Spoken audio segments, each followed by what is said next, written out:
আসসালামু আলাইকুম। বাংলাদেশ পরিসংখ্যান ব্যুরোতে এসসি পাশে অফিস সহায়ক সহ বেশ কয়েকটি পদে নিয়োগ বিজ্ঞপ্তি প্রকাশ করেছে। তো আজকে ভিডিওতে বিস্তারিত দেখে নেওয়ার চেষ্টা করব। চলুন ভিডিওটি শুরু করা যাক।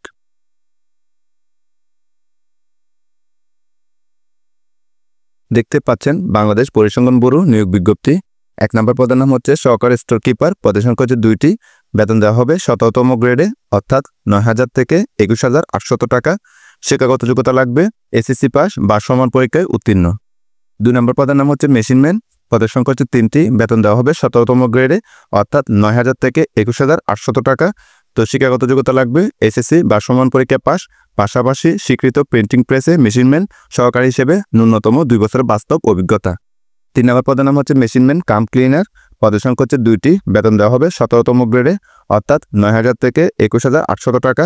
শিক্ষাগত যোগ্যতা লাগবে এসএসসি পাস বা সমান পরীক্ষা উত্তীর্ণ, পাশাপাশি স্বীকৃত প্রিন্টিং প্রেসে মেশিনম্যান সহকারী হিসেবে ন্যূনতম 2 বছরের বাস্তব অভিজ্ঞতা।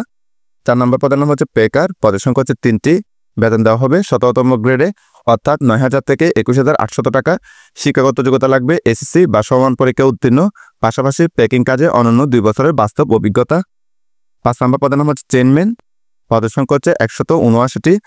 তো এসএসসি পাস করলে আপনারা এই পদের জন্য আবেদন করতে পারবেন। তো বলা হচ্ছে সংশ্লিষ্ট কাজে বাস্তব অভিজ্ঞতা সম্পন্ন প্রার্থীদেরকে অগ্রাধিকার দেওয়া হবে। 6 নম্বর পদের নাম হচ্ছে অফিস সহায়ক। পদের সংখ্যা হচ্ছে 77টি। বেতন দেওয়া হবে 20তম গ্রেডে অর্থাৎ 8,250 থেকে 20,010 টাকা। তো এসএসসি পাস করলে আপনারা এই পদের জন্য আবেদন করতে পারবেন।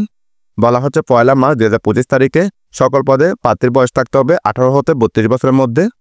তো প্রার্থীদেরকে অবশ্যই অনলাইনে আবেদন করা লাগবে। তো অনলাইনে আবেদন করার জন্য যে ওয়েবসাইটে প্রবেশ করবেন সেটা হচ্ছে http://bbs.teletalk.com.bd। এই ওয়েবসাইটে প্রবেশ করে আপনারা অনলাইনে আবেদন করতে পারবেন। অনলাইনে আবেদন শুরু হবে 16 মার্চ 2025 তারিখ সকাল 10টা থেকে এবং আবেদন জমা দানের শেষ তারিখ হচ্ছে 5 এপ্রিল 2025 তারিখ বিকাল 5টায়। তো কত টাকা ফি পেমেন্ট করবেন এবং কীভাবে ফি পেমেন্ট করবেন এখানে দেওয়া আছে, আপনারা চাইলে দেখে নিতে পারেন। তো আপনারা যারা আমার মাধ্যমে আবেদন করতে চান স্ক্রিনে দেখানো হোয়াটসঅ্যাপ নম্বরে চাইলে যোগাযোগ করতে পারেন। তো সকলকে ধন্যবাদ। আসসালামু আলাইকুম।